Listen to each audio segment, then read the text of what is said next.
Hello, and thanks for joining in. I'm Jana Harmon, and you're listening to the Side B podcast, where we listen to the other side. Sometimes people move towards God during disappointing life experiences and times of acute tragedy. But sometimes they move further away. Disappointment and tragedy only serves to fuel doubt and disbelief, giving more reason to push and press against a God who doesn't seem to exist. Many believe the only reason people run to God is for nothing but an emotional crutch, to find a sky daddy who will solve all their problems and soothe all of their pain. And as thinking people, they don't want to succumb to that kind of weakness or superstition. But this way of thinking reduces belief in God to merely its function. What God or religion can do for us, what purpose it serves in our lives. This way of thinking also commits a genetic fallacy. While pain may lead someone to God as the door opener, so to speak, it doesn't ask the real question of whether or not God is substantively true. That is a different question altogether. In our story today, tragedy did not lead to belief, but only further skepticism. But now, the one who was a skeptic is a Christian. What was it that changed his mind? How did he move from embittered disbelief to believing not only that God is both true and real, but that, as C.S. Lewis says, everything else is thrown in? That's what we'll find out. Matt Fincher is our guest today. A former atheist, he will tell his story of how he made his way to God. Welcome to the Side B podcast, Matthew. It's great to have you. It's good to be here. As we're getting started, Matthew, why don't you tell me a little bit about who you are, perhaps where you live, or what you do? I'm Matthew Fincher. I live in North Carolina and have so all my life except for about 5 months. And I work in insurance and have so for about 3 years. I know that at one point you were an atheist, and that's where these stories began, but I want to understand really what shaped those views of atheism. And I know oftentimes it starts way back in your childhood in terms of where you lived and the family and culture that surrounded you. Take me back to when you were a child and talk with me a little bit about your experience of God or not, your family's beliefs, all of those things. Okay. I grew up in a family that went to church, but I don't believe to be Christian. We went to church every Sunday. My granddad was a solid figure in that church. He taught Sunday school, but we didn't really go. We just went to the church service. And up until I was about 13 or so, um, we went to the same church. We ended up, my parents got divorced around that age too, and we went to a different church. However, at either of the ones, there was similar preachers, similar styles of service and everything. They had altar calls every week, and I didn't know what I was supposed to do except ask for forgiveness. I knew that I was guilty, and so I would go ask for forgiveness, and sometimes it'd be very intense. Have a real understanding of how guilty I was, and didn't know what to do except to ask forgiveness. And I thought that as soon as I committed any kind of sin again, that if I didn't ask for forgiveness before I died, I'd go to hell. And so that was quite a bit of pressure, and especially as you grow up in such just a weird culture. I, I'm pretty sure I was the first generation of people to grow up with cable TV, and it wasn't really bridled. They put a lot of stuff on there that children my age shouldn't have seen, even like from the age of 6 or 7 or so. And there wasn't a lot of restraint, even on any of the stuff in culture, like whether it be video games or the movies we watched. But that was the way with me in cable television, video games, and so many things. And was just influenced so much by the culture that on the one hand, I knew that I was sinful. Um, And on the other hand, I knew I wanted to get into trouble, whether that be chasing girls or started drinking at a very young age. And all throughout high school, I was presented with you know this dichotomy. It's like I want to do this, but I know this is wrong. And uh, when I was in the 10th grade, I met a friend who had moved down from Wisconsin, and his family was Catholic, but he had converted to atheism and was a he supported communism, and you would listen to his arguments. He's a really bright guy, and in kind of different ways than I was. He was more like artistic and linguist, and I was more the math science type person. And it was a nice blend of skills that we could bring together. He introduced me to punk rock and other things like that that I would never hear of were it not for him. And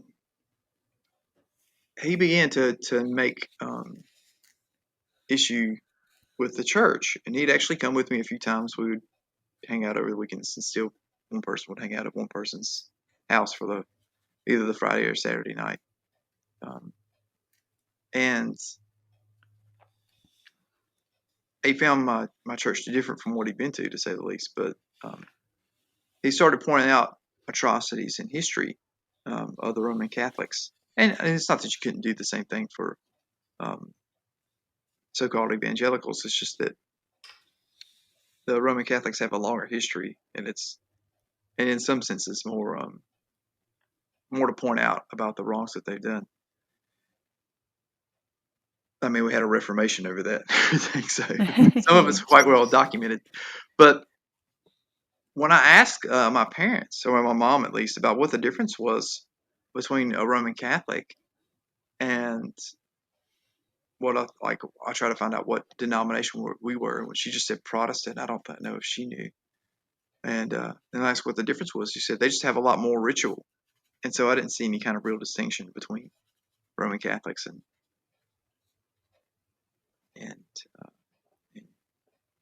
whatever it is that we were. We went to a Church of God at the time was the denomination.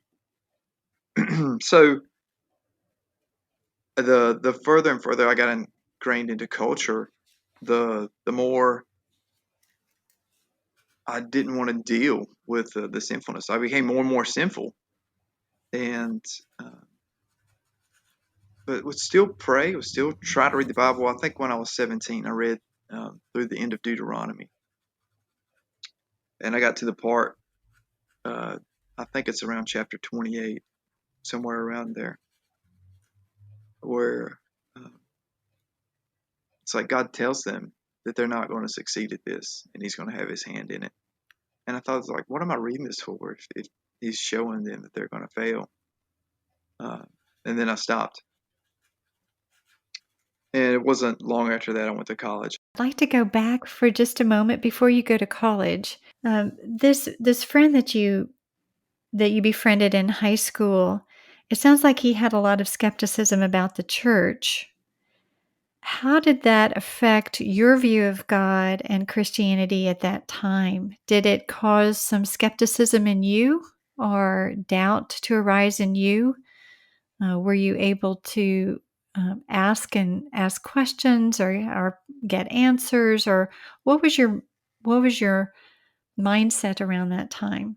Yeah, that's good to stop me there. I at the time it was still kind of like you got to be good to get to heaven was the thought, and then like that was the prevailing thought going through is you just don't sin or make sure you ask forgiveness about it.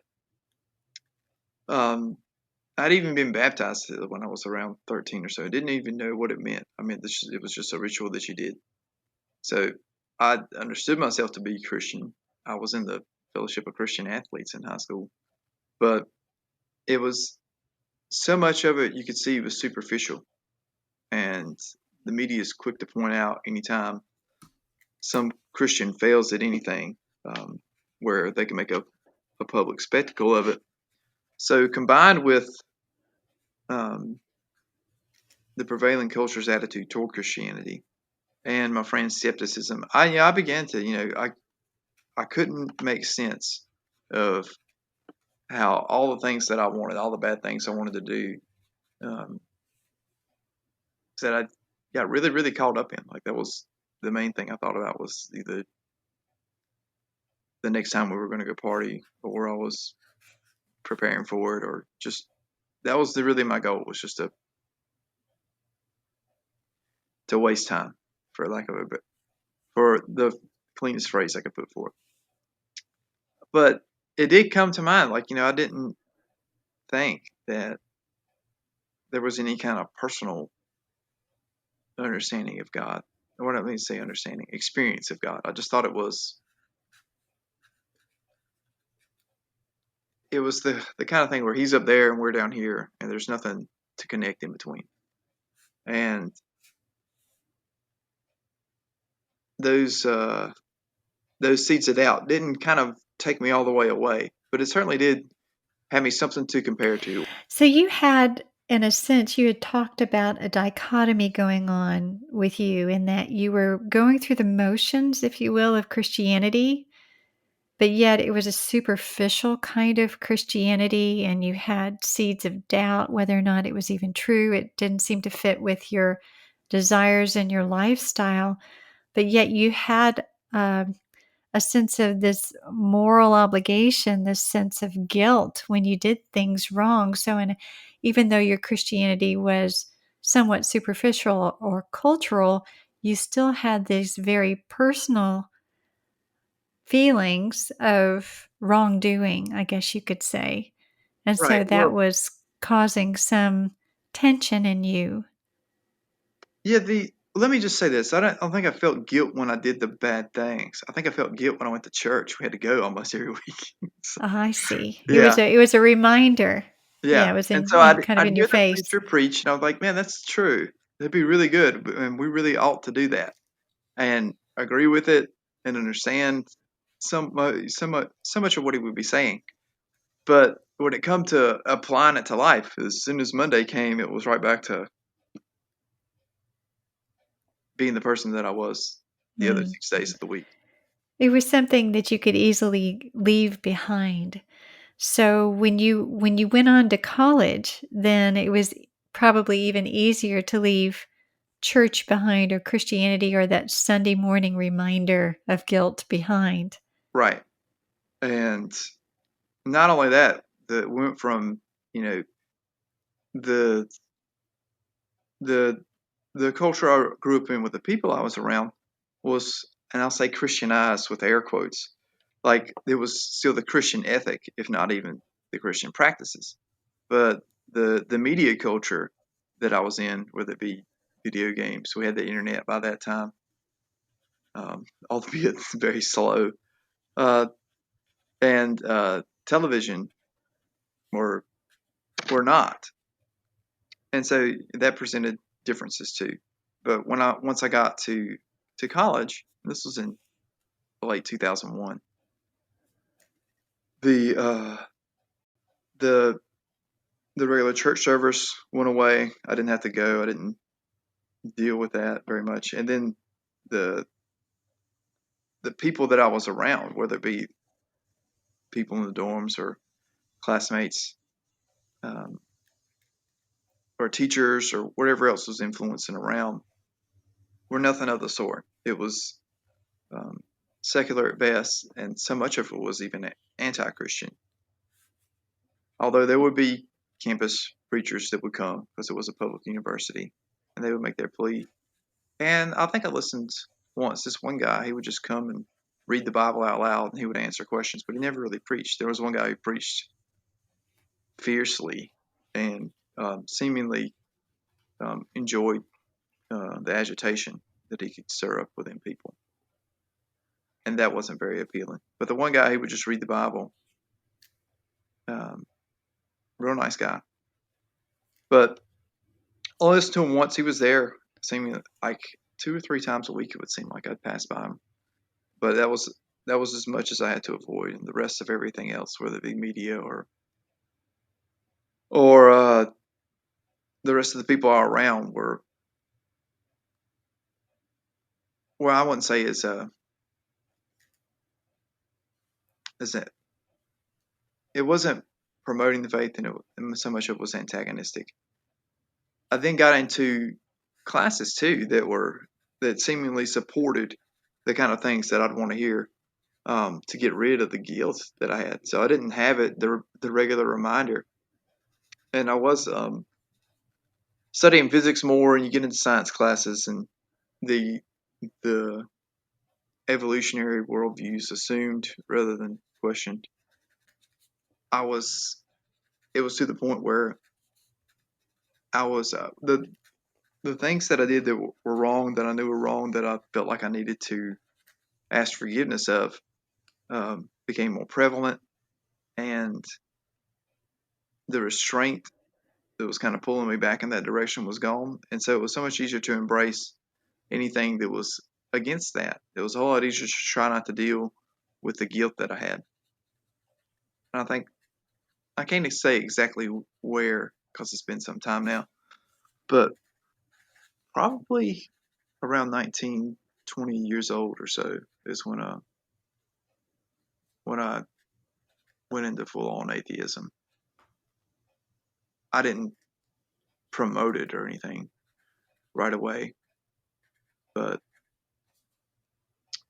it was it was something I think I was coming into. And after that, it just became more easy to do all the immoral things that I wanted to do. Right. So it gave you a moral license without guilt. Right. Now there were other things too that, like I got into some of the culture of it, but like the culture of atheism. I mean, just finding out certain facts that made it easy to fend off anybody that might want to argue with me. I'd been good at arguing my whole life. I don't know. It's not something you want to naturally be good at, I don't think. Or most people wouldn't, but I was, and so I just pieced together a few facts. And some of them I would just assert, and not even as if they didn't have to be argued. Evolution was one of them. I wasn't sure about it, like they taught it to us in high school, and so I'd already embraced the evolution of the species. And then I would find out in physics about the expanding universe, and now I think more so that's something on our side that we could use to defend rather than something that helps the Yeah, the expanding universe confirms the reality of an initial Big Bang, as it were, of a singularity at the right. Well, beginning of the universe. right. Well, God also says He stretches out the heavens. So I take the expanding universe. I would just presuppose evolution. I would put that the Bible had been translated so many times that we couldn't really know whether it was true or not. I mean, it sounded like a professional. And the one that got me the best, that I would save for last, that I thought was my best attack on the faith was, we've got like 800,000 species of insects, and it shows that Noah put every single thing on the ark in twos. And it's like I don't think that he really had 1.6 million different little insects there, in male and female, and then set them all off the ark. Now I've got different arguments, as opposed to that now and everything, but that would really blow people's mind when I would start defending myself. So they either at least uh, have some chink of skepticism in their armor if they wouldn't respond, or maybe they didn't. They just wouldn't want to argue with a hothead like me. I didn't really take that into account. So then, or I'd leave justified. Either way, they wouldn't talk or they would lose the argument. And so I felt um, grounded in my own disbelief, and I carried that Right. the time that I was converted almost, and maybe within like 6 months to a year before that. But nobody had anything for me. So no one could respond to your intellectual arguments for atheism. Right. And so I felt all the more rigorous and justified in my own unbelief, or my own belief in atheism, that it's Right. a kind of a faith. I didn't always go out looking to be like that, but Another thing I could point out too was the inconsistencies in people who name themselves Christian. Excuse me. But when when I didn't really go out starting fights, but when somebody would use that as a crutch in conversation, or just even mention Christianity or Jesus or anything like that, or a belief in God, then it might I feel like all like now triggered. Like I would just want to fight back about that and then start tearing down the walls of somebody's faith. I wanted this is just like so much of what we see now. I just wanted it removed from public discourse. You know, like you can believe this on your own, but I don't want you talking about it around me, kind of thing. Right, right. It wasn't true. Science had disproved it. It wasn't good. You're hypocritical.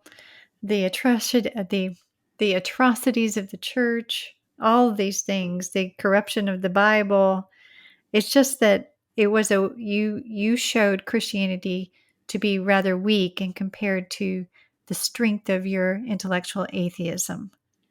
Right. And my theory on the people who were Christians, it was like in a part from a within the church kind of view. It looked to me like I just examined the Ten Commandments, and after you get through the verse 4, it just seemed like something that it was set up to keep the people in power. There was, and that's some of the communism that had leaked through was made that kind of impression, seemingly. Mm, Like, mm. don't want my stuff, don't take my wife, don't steal from me, and don't. I couldn't make sense of all of it, but that was enough for me to think that there was some kind of motivation to keep people in line. And I didn't look much further into that. That just seemed I theorized it, and then I'd heard some other people, maybe not directly people in person, or read something or heard something somewhere that made enough sense to me to keep the belief. Um, and from the personal perspective, it just seemed like to me a way to not have to make explanations for things. Not the idea on the Ten Commandments or ethics or anything like that, but the the thought that you know it, there's so much to explain and so much we don't know. And to me, science seemed like a better resolution in finding out. And I was just so enamored with all the wonderful things that I was learning Right. that it seemed to me like if you didn't want this, what I knew that I found to be so wonderful, then you were just being lazy about it, saying, "Oh, it's like, gosh, the and I can do this now too, even as a Christian. You find sometimes in life things are so hard to explain that you don't know what to say. Like sometimes we'll just say now, like we don't want to push people through their own difficulty. You can see something's difficult for somebody and say, "Well, I'll pray for you about that," and or see something so tough. But when I would hear people say when I was younger, "The Lord works in mysterious ways," it seemed like such a cop out. It just seemed as if you know if something favorable to you happened, then oh, the Lord is so good. And then if you couldn't explain it or something bad to you happened, it's like, well, the Lord works in mysterious ways. Seemed to be the explanation for all of it. That that there wasn't anything within the bounds that could happen to you that couldn't be explained by one pithy phrase about how God's working in this. And that just seemed to me so intellectually lazy Mm. that that that I didn't want to have that to be the explanation for what I had. Now I couldn't offer any better explanation for why bad things happen to good people, seemingly, but that was a tough one for me. We're going to quickly pause our story for a moment so that I can tell you a little bit about the C.S. Lewis Institute. For over 40 years, the Institute has been committed to developing wholehearted disciples of Jesus Christ who will articulate, share, defend, and live their faith in personal and public life. Please consider making a donation to the C.S. Lewis Institute. To donate, go to our website at www.cslewisinstitute.org and click Donate. Thank you. Now let's get back to our story. Matthew, it sounds like you had a lot of things going on. You had become a militant atheist. It seems like you had a lot of contempt for Christianity and God in your life, and I presume that this affected your lifestyle, and I just wondered how that affected your atheism, affected the way that you lived. Right. Well, it has. Not only was there the culture in school, the absence of the church kind of being that moral balance to combat so much of what I wanted to believe. There was an experience I had when I was 20. I had come back from a internship as an engineer, and was in school over the summer. And for the 4th of July holiday, I went back to my roommate's hometown. I was at a point where I was very low. I didn't know kind of what to do. I recognized I had a problem with alcohol and drugs, and starting to see a counselor about it. And his thoughts, and I think he kind of knew, but he just couldn't say. He knew that some people won't take certain things, no matter whether they're true or not, just because they're so hard to believe, or they go there, or they cost too much to believe. And I think that's what happens with people a lot of times when you try to present Christianity to them. It's a harder truth than what he was telling me. Excuse me. But he said, well, and I went. I went because I was depressed. I just didn't have a whole lot of hope, a whole lot of joy. And this is already by the time I was 20, so this is before any kind of militant atheism. This is just the kind of the seedlings phase. But I went to this counselor, and he said, well, perhaps it's that you're depressed and then you drink and do drugs because of this, or it could be that um, these are the things that are causing you to be depressed. And the only way we can kind of put a control on this is by having you stop. So he agreed to have me stop for 45 days. And at the time, I was into alcohol and marijuana and some other drugs too. But those are the main two. Those are the only two I had any kind of possession of. And so I'd agreed to have one more time with each. And so I finished the marijuana that I had, and I planned to go back to my roommate's hometown for the 4th of July. There was this pretty girl that I'd seen there before that wanted to meet me again, and I didn't want to go back and not be cool by not drinking. And so I was saving that day to drink. But in the 30 days or so leading up to that time, I was having such a good time. I got back into being active and running. I was an athlete all through high school too. So I think I even quit smoking. I still smoke cigarettes then, and uh, so this day comes along, and I'm going back. I never did it. Ended up running into the girl, but we all started drinking around noon, and by 5 o'clock, I'm drunk. I hadn't drank for 30 days, and I don't know how many beers I drank, but it was a lot, more than normal. And I lowered my tolerance by not drinking for several days beforehand. And somewhere I began to lose memory. We went to several different places, but I woke up in the hospital, and I was on all kind of drugs. I'm sure I later met a doctor of pharmacology that said if you go into a coma, even if you would remember anything, they put you on drugs so that you won't remember anything. So I didn't remember a whole lot about what happened. But I looked down, and my left leg had been amputated, and just knowing how bad off I was with drugs and alcohol, another thing trying to be cool. I thought, I mean, I'd been in so many car wrecks already by then. That like, well, that's the kind of thing that can happen doing the kind of things that I did, and didn't really question too much the fault of the matter or what it went on. It's like, I mean, I'm sure that something bad happened and that it was my fault. I mean, I'm the one that was the one getting drunk. Now, I don't doubt that something else contributed to it. There may not have been any kind of foul play, but from what I can gather is that I got hit by a truck going about 75 miles an hour. That hit me as a pedestrian. I don't know if I was standing or lying or sitting or what. I don't know. And I feel bad for the guy that hit me. Ended up being in the hospital for a month. I ended up I had a lot of surgeries, a lot of staples, but I was a pretty cheerful patient. I had family all around. I think so many people were just glad that I lived. And I was just, I mean, for me, the experience was, I went out partying one night, knowing I shouldn't really do it.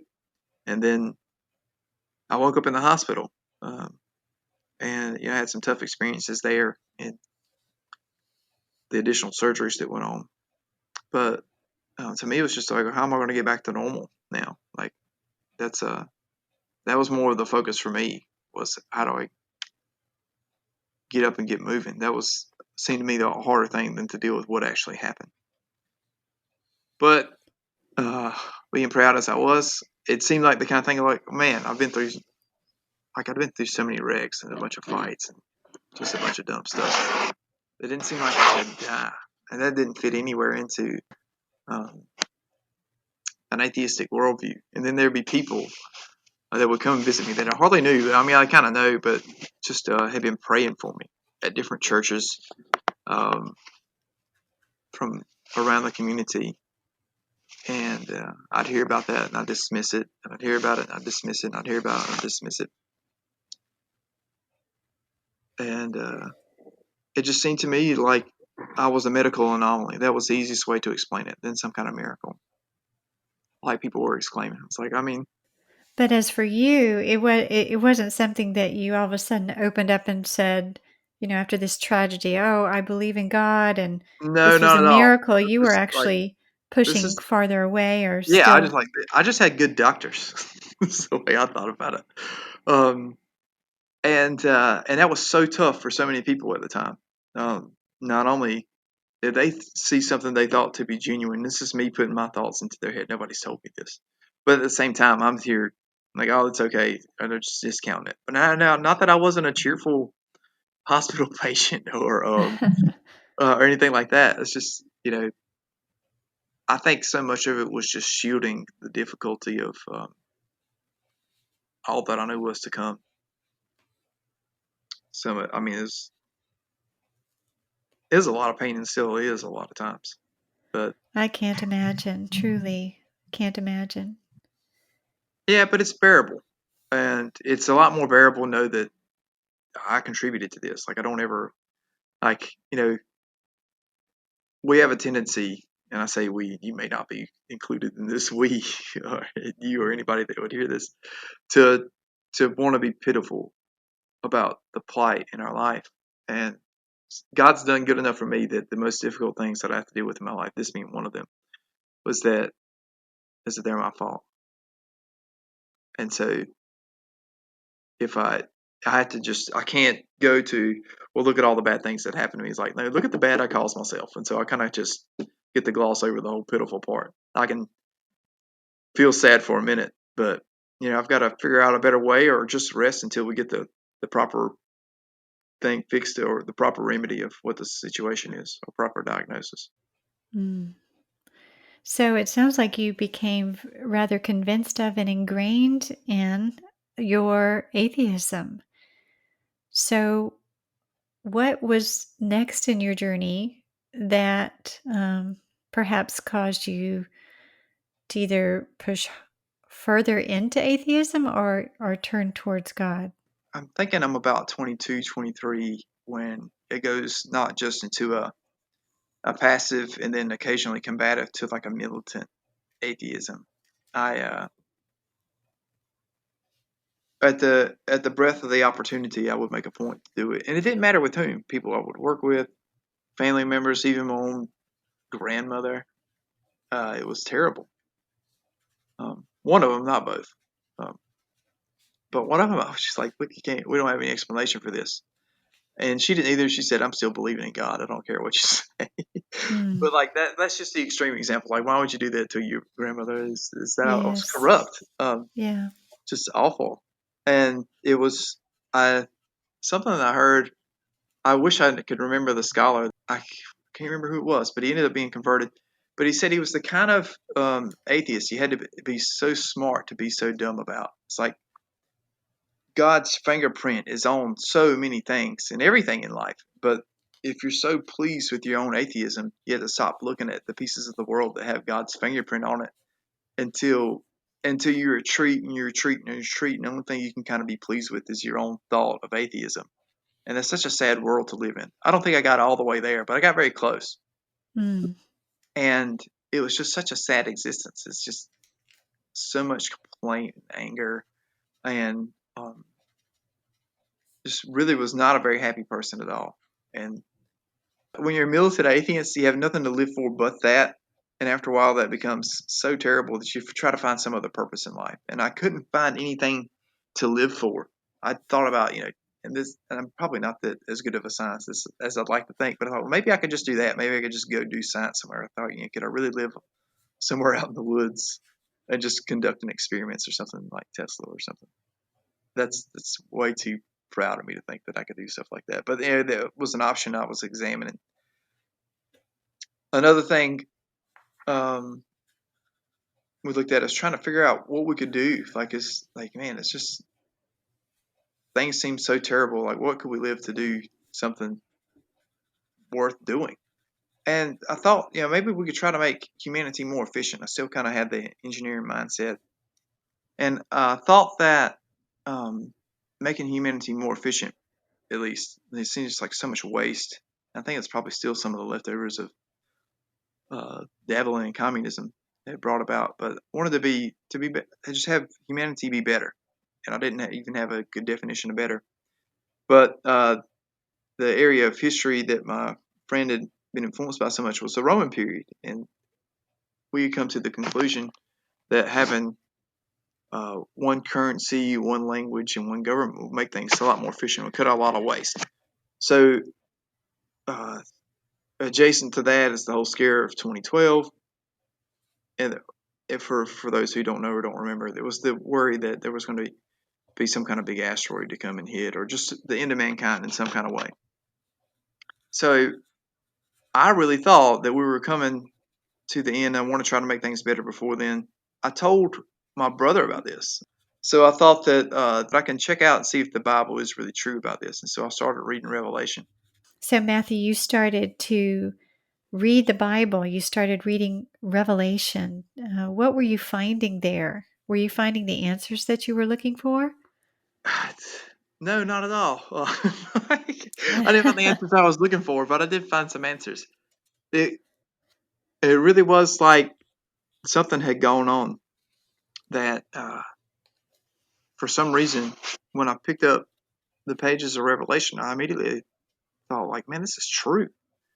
I did think that the things like that I saw in there seemingly corresponded to what was happening at the time. I don't think so now, like so much. The world obviously did not end in 2012, but some of the stuff seemed to fit. But no matter the rest, I continued to read on, finished reading that book, and went from book to book to book after that.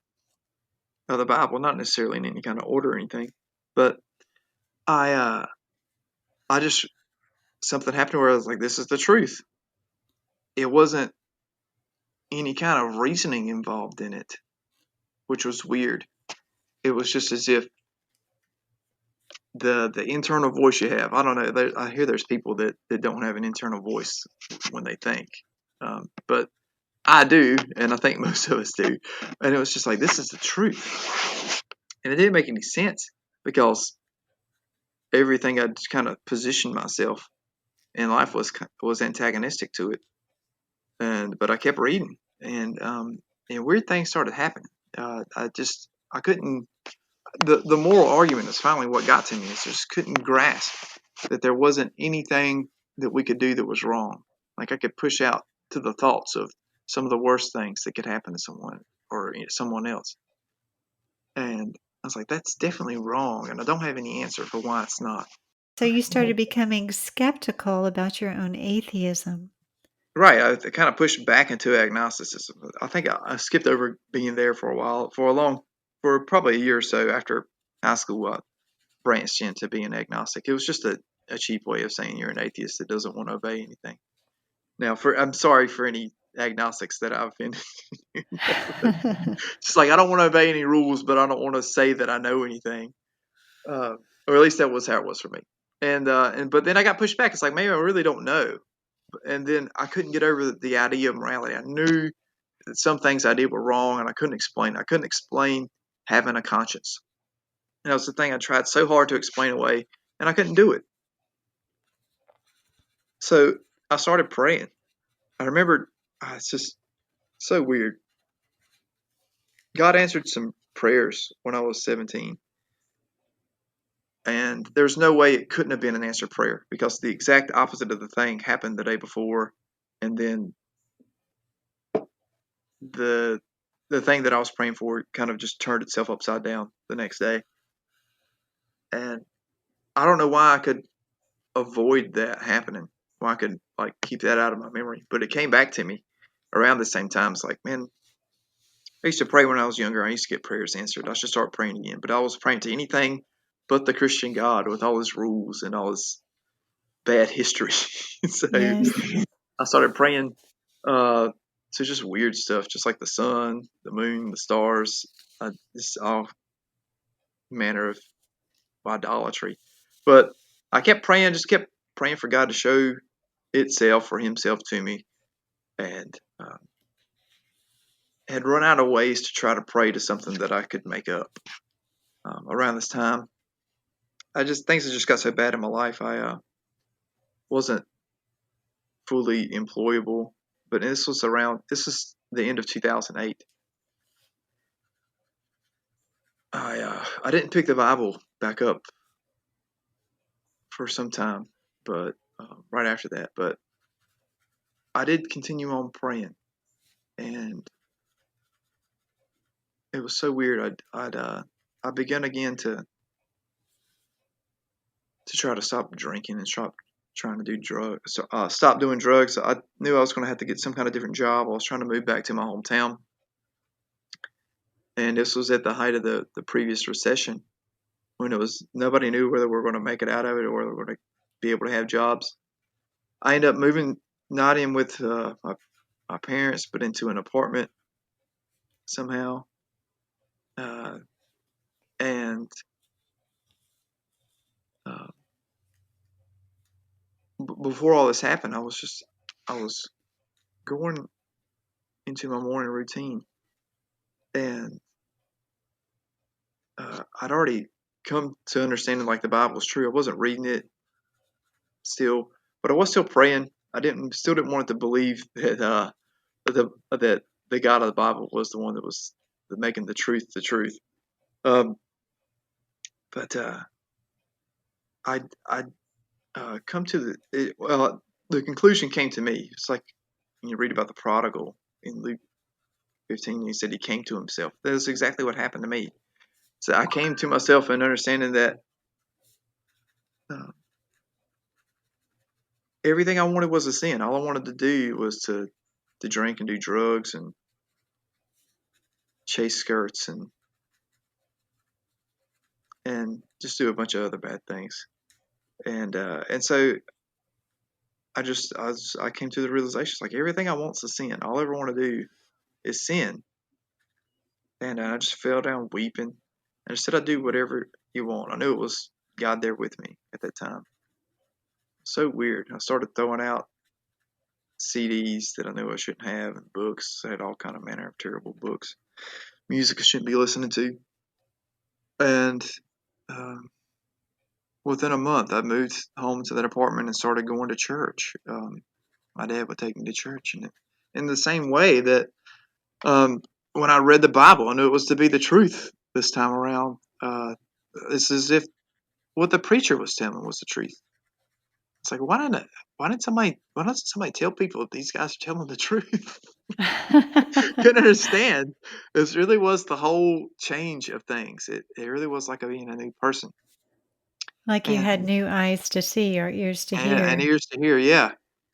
Um, and it just continued on going to church ever since.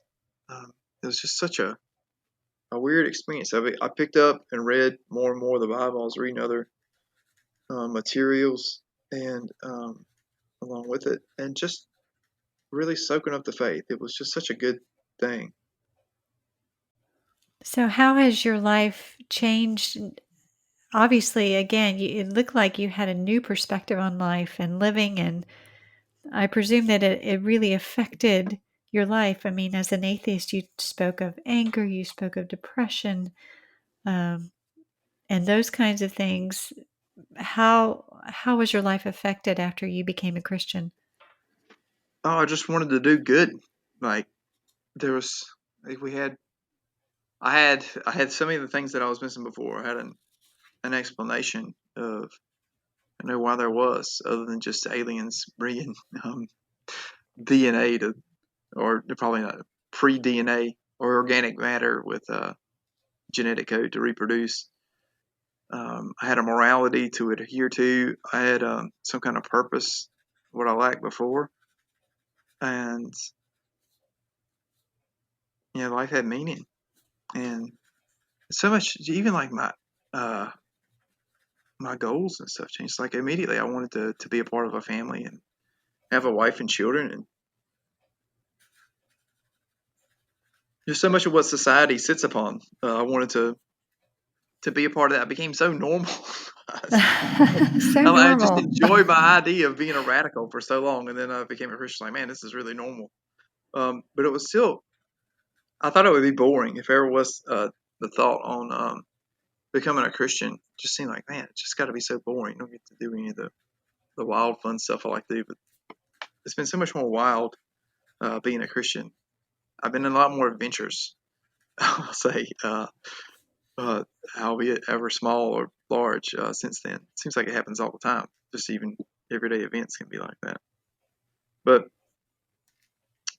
so, no, so much of, so much of what we see now with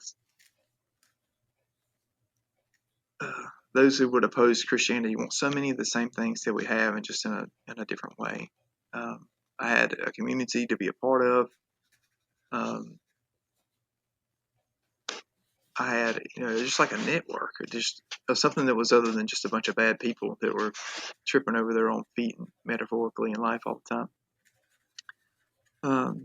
And I had something to which to progress. Like just trying to be like Christ is such a hard thing sometimes.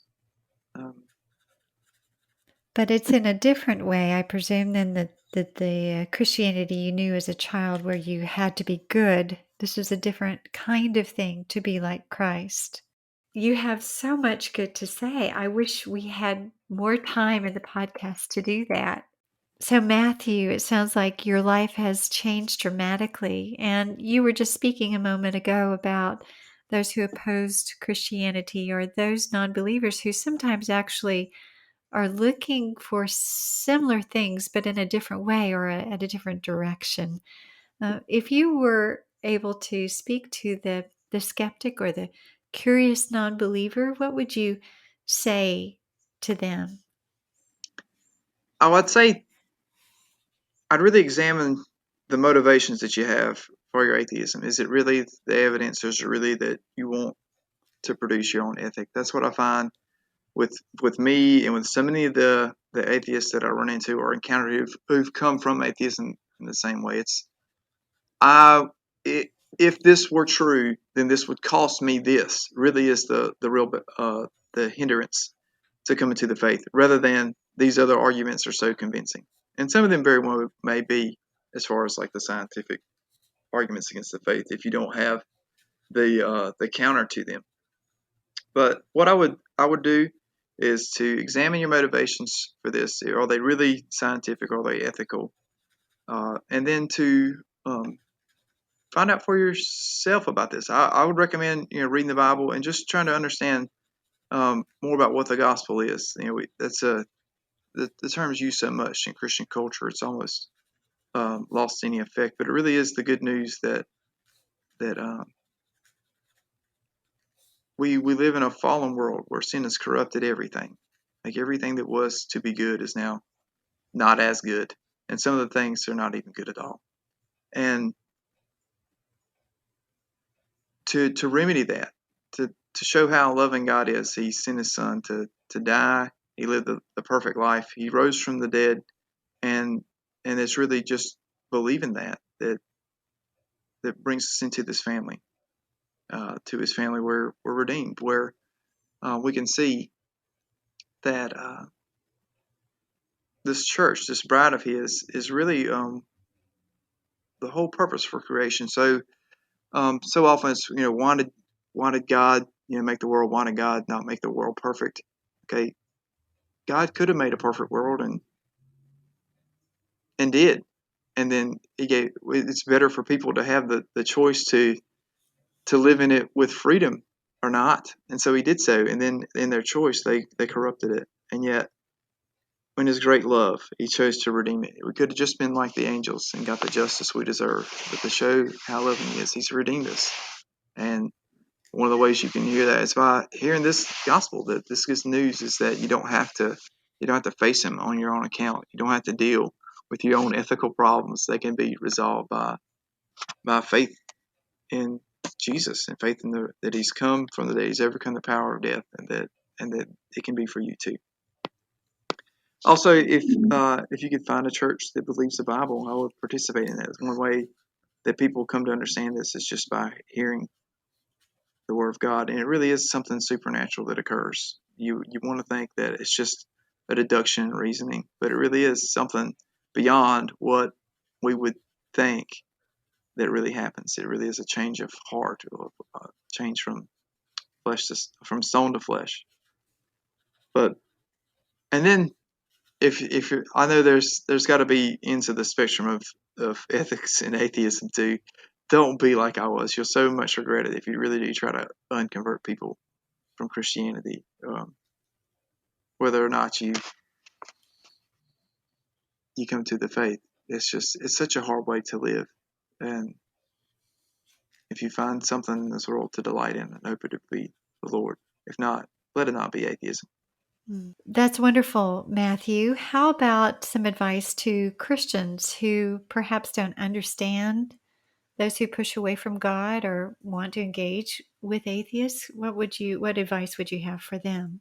Okay, I would pick up a book from Paul David Tripp. It's on counseling, but I apply it directly to evangelism too. It's called Instruments in the Redeemer's Hands. It talks about, when you're trying to tell people difficult things, so often they're not going to listen to you unless you get to know them. Now, I know we encounter people here and there that we're only going to see once. But in those senses, just try to pray that the Lord would open up the door for the gospel. In the sense where somebody then try to get to know them. Try to let them get to know that you love them, that you care about them, in whatever way that you can. It's so much easier to hear hard truths from somebody that loves you than somebody that doesn't. And then only after that do I try to help people to understand the gospel, and just hope that the Lord opens up the door for it. And then too, I know we're on a podcast about people being converted from atheism, but in the sense of like what we do in apologetics, the stuff that I subscribe to, or at least the school of which is presuppositional, and that's a longer word than it should be. But I really do think that presupposing that people are hostile to the truth, and that really the only thing that's going to help them out is either seeing the truth through the Bible or having their ears opened up through the gospel, is what's going to happen. But at the same time, too, we should have an answer for the hope that's in us. And if it's just telling, this is what happened to me, that's perfectly fine. But just, expect at points and times that you're going to fail. You're going to be too scared. You're going to have the fear of man.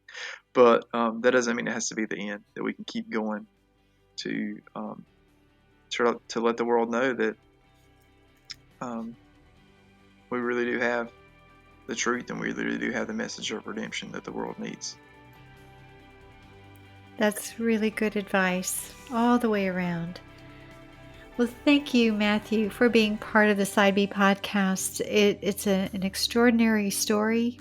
It has so much in it in terms of the reasons why you push back against God intellectually, emotionally, morally, experientially, so many ways in your life that you were pushing back against God, but I guess he was not pushing back against you, that somehow through God your eyes were opened and you found the love and care of God, the truth of God through His Word, and that your life has been completely transformed.